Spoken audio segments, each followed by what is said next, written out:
and all of a sudden I find myself on the floor. Thankfully, my husband looked in the window, saw me on the floor, and came directly in and called 911. 911, what's the nature of your emergency? As I ride in the ambulance to the hospital, I am in and out of consciousness.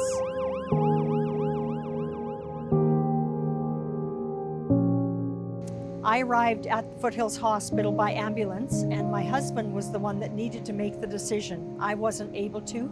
I had suffered an ischemic stroke, and so he was told about some options that were available because I was on the way out.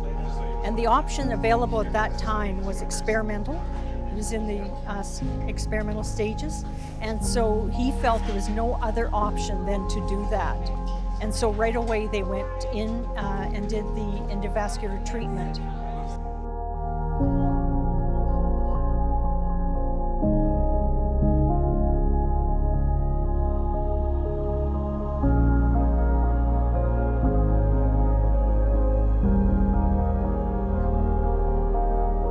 There are two major treatments for dealing with a blocked artery clot.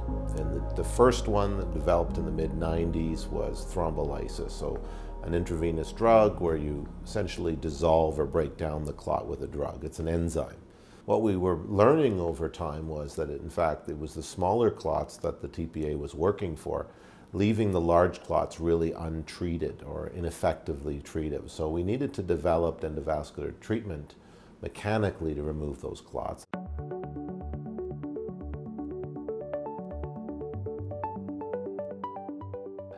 So I was one of the 3 PIs of the trial. I mean, this was a trial that Dr. Michael Hill, Dr. Mangoyle, and myself led.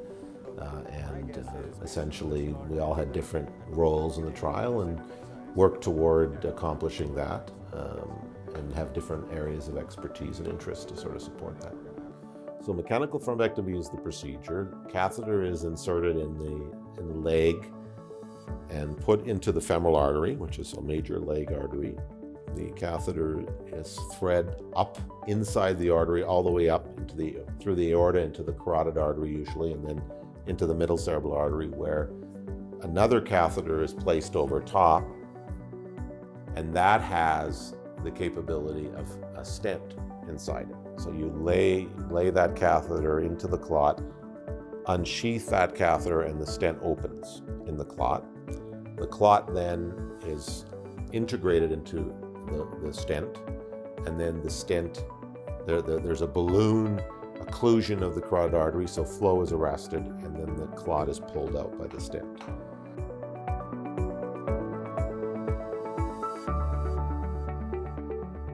Our Data Safety Monitoring Board revealed to us to stop the trial because it was strongly positive.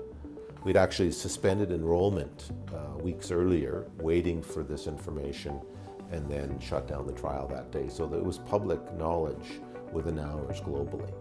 Essentially, it sort of was the new groundbreaking development in acute stroke. And because the big clots tend to have the worst outcomes, we've now been able to really impact those worst strokes, which have enormous disability for patients and their families.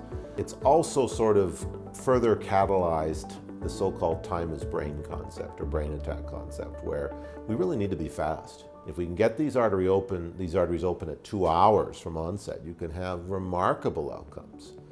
I can still remember coming out of that treatment after, checking my watch and saying, "So what time is it? Our kids have a date tonight." And the nurses said to me, "Oh, you're going to be here for weeks." I'm like, "Weeks? What am I going to do here for weeks?" And I went home at 4.5 days, which is just truly incredible. So essentially the treatment, thrombectomy, which is the mechanical removal of the clot by catheters, is being done in many countries. The list would take me 2 or 3 minutes to go through, but it's really the entire developed world and some of the developing world.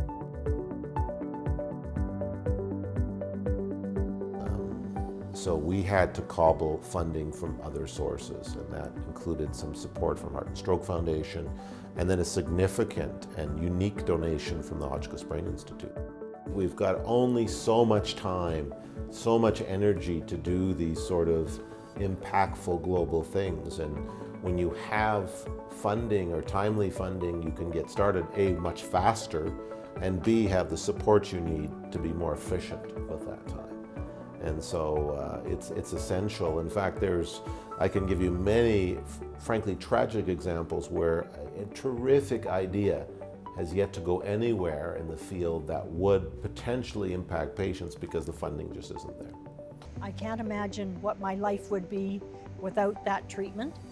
Every week as we're here at the hospital, my husband and I talk to people, and they watch how I walk and they watch how I talk, and they see that the recovery that I have made, and it is so exciting to be able to wish them a great recovery, and it's all made possible because of the ESCAPE trial and research that continues to uncover new ways to deal with stroke.